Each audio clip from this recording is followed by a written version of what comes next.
Ezra chapter 2. Now these are the people of the province who came up from the captivity of the exiles, whom Nebuchadnezzar, king of Babylon, had taken captive to Babylon. They returned to Jerusalem and Judah, each to their own town, in company with Zerubbabel, Joshua, Nehemiah, Sariah, Reliah, Mordecai, Bilshan, Mizpah, Bigvai, Rehum, and Baanah. The list of the men of the people of Israel.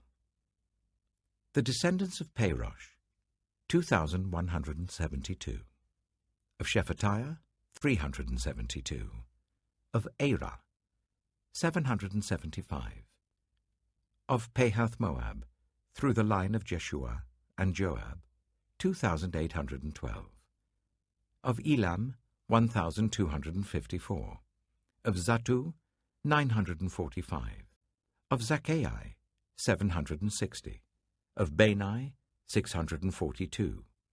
Of Bebai, 623. Of Azgad, 1,222. Of Adonikam, 666.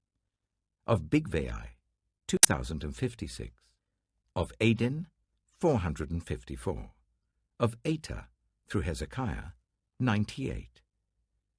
Of Bizai, 323. Of Jorah, 112. Of Hashum, 223. Of Gibbah, 95. The men of Bethlehem, 123. Of Netophah, 56. Of Anathoth, 128. Of Azmaveth, 42. Of Kiriath-Jearim, Kephirah, and Beeroth, 743. Of Ramah and Jeba, 621. Of Michmash, 122. Of Bethel and Ai, 223. Of Nebo, 52. Of Magbish, 156. Of the other Elam, 1,254. Of Harim, 320. Of Lod, Hadid, and Ono, 725. Of Jericho, 345. Of Seneah, 3,630. The priests. The descendants of Jediah through the family of Jeshua, 973. Of Immer, 1,052. Of Pashur, 1,247. Of Harim, 1,017. The Levites.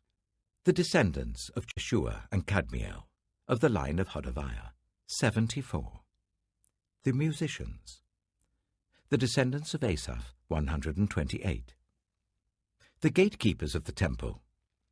The descendants of Shallum, Ater, Talmon, Akub, Hatita, and Shobai, 139. The temple servants. The descendants of Zihah, Hasupha, Tebaoth, Kiros, Siaha, Padan, Labana, Hagabah, Akub, Hagab, Shalmai, Hanan, Giddel, Gehar, Reiah, Rezin, Nakoda, Gazam, Azza, Pasia, Besai, Asna, Meunim, Nephusim, Bakbak, Hakupha, Haha, Bazlath, Mahida, Harsha, Bakos, Sisera, Tema, Nasiah, and Hatipha. The descendants of the servants of Solomon. The descendants of Sotai, Hasophireth, Peruda, Jaala, Darkon, Giddel, Shephatiah, Hattil, Pokereth, Hezebaim, and Amai. The temple servants and the descendants of the servants of Solomon, 392. The following came up from the towns of Tel-Melah, Tel-Hasha, Kirab, Adon, and Immer, but they could not show that their families were descended from Israel. The descendants of Deliah, Tobiah, and Nekoda, 652. And from among the priests, the descendants of Hobiah, Hakkoz, and Barzillai, a man who had married a daughter of Barzillai, the Gileadite, and was called by that name. These searched for their family records, but they could not find them, and so were excluded from the priesthood as unclean. The governor ordered them not to eat any of the most sacred food until there was a priest ministering with the Urim and Thummim. The whole company numbered 42,360, besides their 7,337 male and female slaves, and they also had 200 male and female singers. They had 736 horses, 245 mules, 435 camels, and 6,720 donkeys. When they arrived at the house of the Lord in Jerusalem, some of the heads of the families gave free will offerings towards the rebuilding of the house of God on its site. According to their ability, they gave to the treasury for this work 61,000 darics of gold, 5,000 minas of silver, and 100 priestly garments. The priests, the Levites, the musicians, the gatekeepers, and the temple servants settled in their own towns, along with some of the other people, and the rest of the Israelites settled in their towns. Ezra chapter 3. When the 7th month came, and the Israelites had settled in their towns, the people assembled together as one in Jerusalem. Then Joshua, son of Jozadak, and his fellow priests, and Zerubbabel, son of Shealtiel, and his associates, began to build the altar of the God of Israel, to sacrifice burnt offerings on it, in accordance with what is written in the law of Moses, the man of God. Despite their fear of the peoples around them, they built the altar on its foundation and sacrificed burnt offerings on it to the Lord, both the morning and evening sacrifices. Then, in accordance with what is written, they celebrated the Festival of Tabernacles, with the required number of burnt offerings prescribed for each day. After that, they presented the regular burnt offerings, the new moon sacrifices, and the sacrifices for all the appointed sacred festivals of the Lord, as well as those brought as free will offerings to the Lord. On the first day of the 7th month, they began to offer burnt offerings to the Lord, though the foundation of the Lord's temple had not yet been laid. Then they gave money to the masons and carpenters, and gave food and drink and olive oil to the people of Sidon and Tyre, so that they would bring cedar logs by sea from Lebanon to Joppa, as authorized by Cyrus, king of Persia. In the 2nd month of the 2nd year after their arrival at the house of God in Jerusalem, Zerubbabel, son of Shealtiel, Joshua, son of Jozadak, and the rest of the people, the priests and the Levites, and all who had returned from the captivity to Jerusalem, began the work. They appointed Levites 20 years old and older to supervise the building of the house of the Lord. Joshua and his sons and brothers, and Kadmiel and his sons, descendants of Hodaviah, and the sons of Henadad, and their sons and brothers, all Levites, joined together in supervising those working on the house of God. When the builders laid the foundation of the temple of the Lord, the priests in their vestments and with trumpets, and the Levites, the sons of Asaph, with cymbals, took their places to praise the Lord, as prescribed by David, king of Israel. With praise and thanksgiving they sang to the Lord. He is good, his love towards Israel endures forever. And all the people gave a great shout of praise to the Lord, because the foundation of the house of the Lord was laid. But many of the older priests and Levites and family heads, who had seen the former temple, wept aloud when they saw the foundation of this temple being laid, while many others shouted for joy. No one could distinguish the sound of the shouts of joy from the sound of weeping, because the people made so much noise, and the sound was heard far away. Ezra chapter 4. When the enemies of Judah and Benjamin heard that the exiles were building a temple for the Lord, the God of Israel, they came to Zerubbabel and to the heads of the families and said, Let us help you build, because, like you, we seek your God, and have been sacrificing to him since the time of Esarhaddon, king of Assyria, who brought us here. But Zerubbabel, Joshua, and the rest of the heads of the families of Israel answered, You have no part with us in building a temple to our God. We alone will build it for the Lord, the God of Israel, as King Cyrus, the king of Persia, commanded us.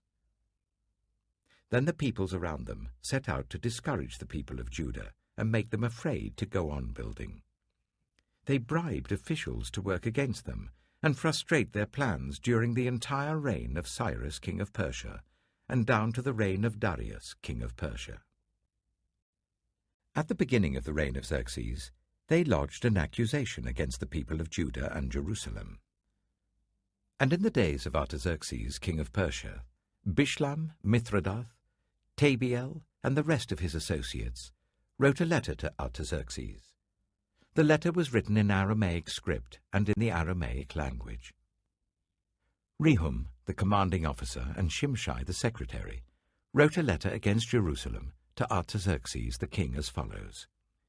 Rehum, the commanding officer, and Shimshai, the secretary, together with the rest of their associates, the judges, officials, and administrators over the people from Persia, Uruk, and Babylon, the Elamites of Susa, and the other people whom the great and honorable Ashurbanipal deported and settled in the city of Samaria and elsewhere in Trans-Euphrates.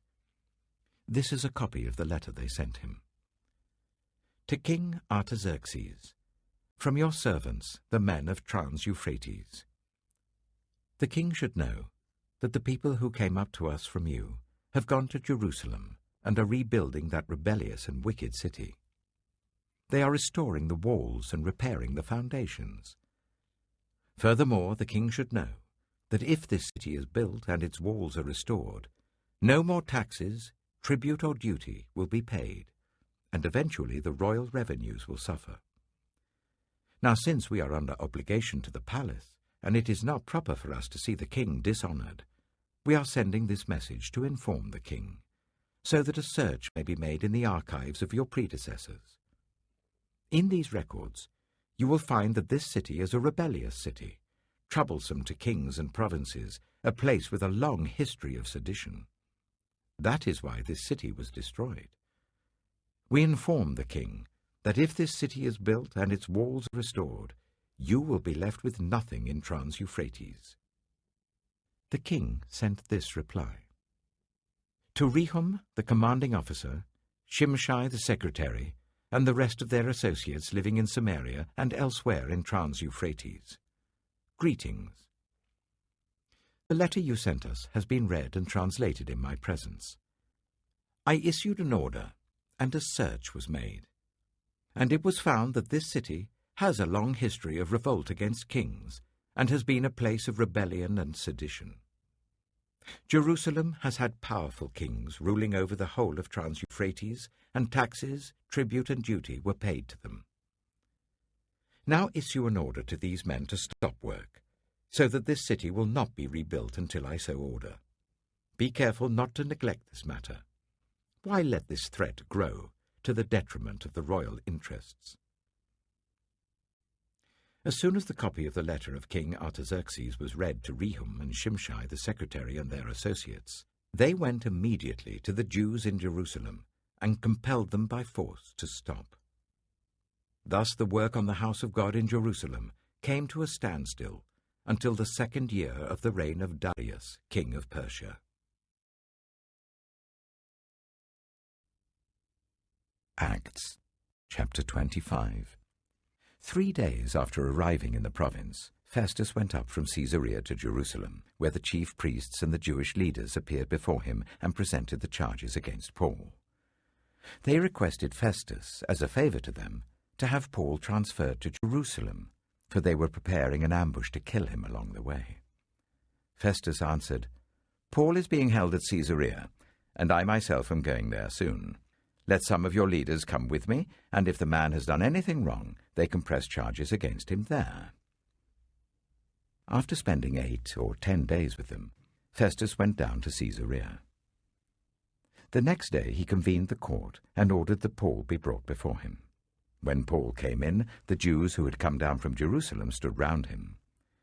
They brought many serious charges against him, but they couldn't prove them. Then Paul made his defense. I have done nothing wrong against the Jewish law, or against the temple, or against Caesar. Festus, wishing to do the Jews a favor, said to Paul, Are you willing to go up to Jerusalem and stand trial before me there on these charges? Paul answered, I am now standing before Caesar's court where I ought to be tried. I've not done any wrong to the Jews, as you yourself know very well. If, however, I am guilty of doing anything deserving death, I do not refuse to die. But if the charges brought against me by these Jews are not true, no one has the right to hand me over to them. I appeal to Caesar." After Festus had conferred with his council, he declared, "You have appealed to Caesar. To Caesar you will go." A few days later, King Agrippa and Bernice arrived at Caesarea to pay their respects to Festus. Since they were spending many days there, Festus discussed Paul's case with the king. He said, "There is a man here whom Felix left as a prisoner. When I went to Jerusalem, the chief priests and the elders of the Jews brought charges against him and asked that he be condemned. I told them that it is not the Roman custom to hand over anyone before they have faced their accusers and have had an opportunity to defend themselves against the charges. When they came here with me, I did not delay the case, but convened the court the next day and ordered the man to be brought in. When his accusers got up to speak, they did not charge him with any of the crimes I had expected. Instead, they had some points of dispute with him about their own religion and about a dead man named Jesus, whom Paul claimed was alive. I was at a loss how to investigate such matters, so I asked if he would be willing to go to Jerusalem and stand trial there on these charges. But when Paul made his appeal to be held over for the emperor's decision, I ordered him to be held until I could send him to Caesar." Then Agrippa said to Festus, "I would like to hear this man myself." He replied, "Tomorrow you will hear him." The next day, Agrippa and Bernice came with great pomp and entered the audience room with the high-ranking military officers and the prominent men of the city. At the command of Festus, Paul was brought in. Festus said, "King Agrippa, and all who are present with us, you see this man. The whole Jewish community has petitioned me about him in Jerusalem and here in Caesarea, shouting that he ought not to live any longer. I found he had done nothing deserving of death, but because he made his appeal to the emperor, I decided to send him to Rome. But I have nothing definite to write to his majesty about him. Therefore, I have brought him before all of you, and especially before you, King Agrippa, so that as a result of this investigation, I may have something to write. For I think it unreasonable to send a prisoner on to Rome without specifying the charges against him."